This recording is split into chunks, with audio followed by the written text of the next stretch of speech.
has approved the extradition of Huawei's chief financial officer, who faces charges in the United States for conspiring to violate sanctions with Iran. Canada arrested the chief financial officer in December at the request of the United States. The wheels of justice moving slowly.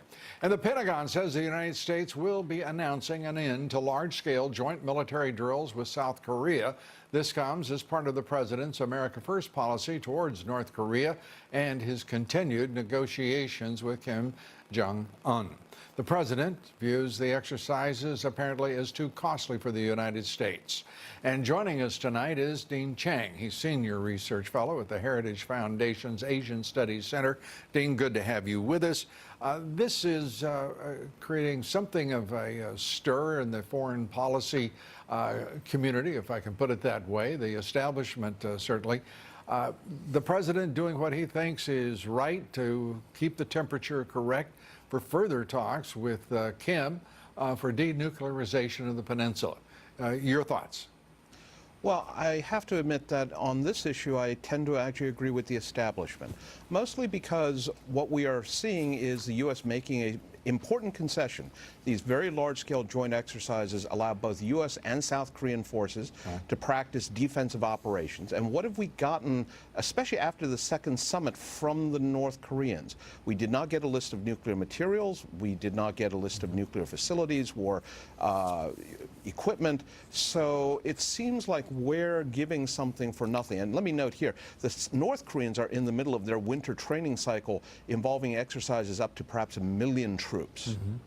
And we have how many troops in South Korea that could participate with the large-scale exercises of South Korea? It's not very many. 20,000 American troops, which is a pretty significant number. Oh, no, I'm not saying it's not a significant number. I'm just saying it doesn't approach 1 million troops that otherwise the South Koreans are putting in the field, correct? Right. The South Koreans are the largest portion of that exercise, yes.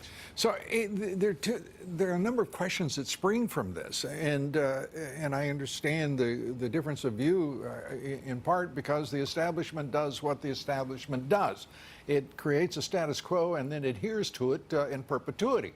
This president is trying to break a string of orthodox attempts at dealing with Kim Jong-un or his predecessors in North Korea.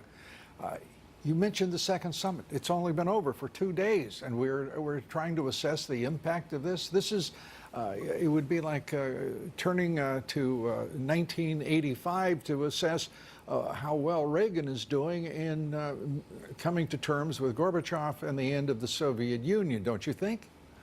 Well, I think President Reagan didn't end U.S. NATO exercises in exchange for unclear promises. Now, to be fair, though... You said exchange. The president has given up what? Well, he's basically ordering the halt to these exercises. Oh, no, but I'm saying, what has he given up? His predecessors in dealing with North Korea gave up tangible, significant aid for nothing. This president has given up nothing other than exercises that cost a great deal of money, represent a sharing of the field in preparation for combat of basically 2 divisions of our military against 1 million South Koreans who are in the field carrying out exercises to defend their homeland, right? I think you mean North Koreans. Yes, the South Koreans... No, I meant South Korea. Yes, South Korean and U.S. forces are jointly exercising together to send that message to the North Koreans. Now, I happen to agree with you. I think that about the issue of what has not been given up. We are still holding the line on sanctions, and that is absolutely essential. And there's a reason the North Koreans were unhappy. It's that we are holding to those sanctions. Right.